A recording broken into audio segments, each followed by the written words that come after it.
হেকমত জিনিসটা আসলে কি? আমাদের দেশের কিছু ইসলামী দলের নেতাকর্মীরা জনগণের সাথে যত খুশি মিথ্যা বলে, ধাপ্পাবাজি করে, মানবরচিত ব্যবস্থায় রাজনীতি করে আর মনে মনে ভাবে এগুলো হইল হেকমত।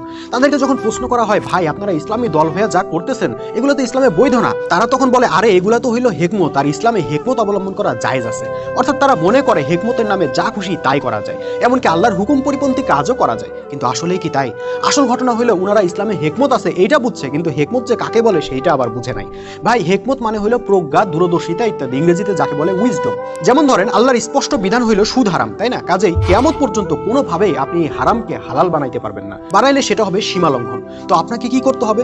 এমন কিছু নীতিমালা গ্রহণ করতে হবে ও ইমপ্লিমেন্ট করতে হবে যাতে অর্থ ব্যবস্থায় সুদের কোনো অস্তিত্ব না থাকতে পারে। আর সেটা করতে গিয়ে আপনার যে প্রজ্ঞা লাগবে, দূরদর্শিতা লাগবে, সেটাকেই কোরআনে বলা হইতেছে হেকমত। কিন্তু হেকমতের নামে আপনি যদি হারাম সুদকেই হালাল বানায় নেন, তাহলে তো সেটা আর ভাই হেকমত থাকলো না, সেটা তো কুফর হয়ে গেল। একইভাবে আল্লাহ কোরআনে দিন কায়েমের জন্য জিহাদ করা ফরজ করে দিয়েছেন। সে জিহাদ করতে গিয়ে আপনি কি কি কৌশল গ্রহণ করবেন সেটা হবে আপনার প্রজ্ঞা বা হেকমতের পরিচয়। কিন্তু আপনি যদি জিহাদকেই বাদ দিয়ে দেন, তারপর পশ্চিমাদের তৈরি কর্মসূচি গ্রহণ করে নেন আর বলেন এটা আমাদের হেকমত, তাহলে তো ভাই সেটা হাস্যকর ব্যাপার হয়ে যায়। ভাই বিশ্বাস করেন, আপনারা হেকমতের নামে যা করতেছেন সেটা হেকমত তো নয়ই, বরং বিশুদ্ধ কুফর হইতেছে আর ইসলামের বদনাম হইতেছে।